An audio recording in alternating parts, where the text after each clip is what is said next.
ఇక ప్రతి మంగళవారం తిరుమల శ్రీవారి ప్రత్యేక దర్శనం ఉచితంగా కల్పించాలని మాజీ ఎంపీ చింతా మోహన్ డిమాండ్ చేశారు. టీటీడీ ఏడీ కార్యాలయం వద్ద కాంగ్రెస్ పార్టీ ఆధ్వర్యంలో నిరసన వ్యక్తం చేశారు. స్థానికులకు ఉచిత దర్శనంతో పాటు తిరుమలలో ప్రతిరోజు ఇచ్చే వీఐపీల దర్శనాల లిస్టును బయట పెట్టాలని ఆయన కోరారు. టీటీడీ దళారీల వ్యవస్థ తగ్గాలంటే అధికారులు పారదర్శకంగా వీఐపీల లిస్టును ప్రతిరోజు ఆన్లైన్లో ఉంచాలని డిమాండ్ చేశారు.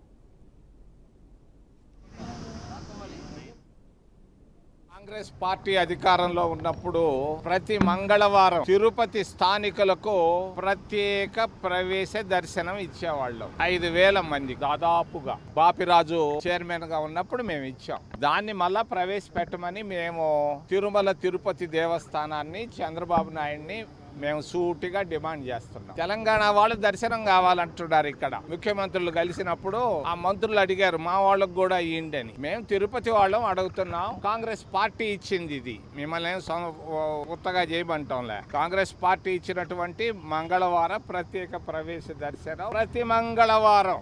మీ అబ్బదేం పోయింది మా దేవస్థానం ఎదుకీరు మీ నాయనది, ఇదే ఎవరిది? ఇది మనది, ఇది స్థానికులది. స్థానికుల కొరకే వచ్చాడు వెంకటేశ్వర స్వామికి. తప్పనిసరిగా ప్రతి మంగళవారం ప్రత్యేక ప్రవేశ దర్శనం ఇవ్వమని డిమాండ్ చేస్తున్నాం. ఒకటి. రెండోది, మేము ఉన్నప్పుడు విఐపి లిస్టు బయటేసేవాళ్ళు. కాంగ్రెస్ పార్టీ అధికారంలో ఉన్నప్పుడు దాపిరకమే లేదు. మరి విఐపి బ్రేక్ దర్శనం లిస్టు ఓ ఎగ్జిక్యూటివ్ ఆఫీసరా, ఓ ఏఈఓ కొత్తగా వచ్చినటువంటి చౌదరి గారు రండి, మీరు ప్రత్యేక ప్రవేశ దర్శనం లిస్టు బయటేయండి. ఇక్కడ ఉంది దళారులు, ఇక్కడ ఉండారు దొంగలు, చేసేది కరప్షన్. ఇక్కడ దీన్ని వదిలిపెట్టి చిన్న చిన్నోళ్ళని పట్టుకుంటారు, ప్యూన్లని లేకపోతే ఆటో రిక్షా డ్రైవర్లు. రెడ్డయా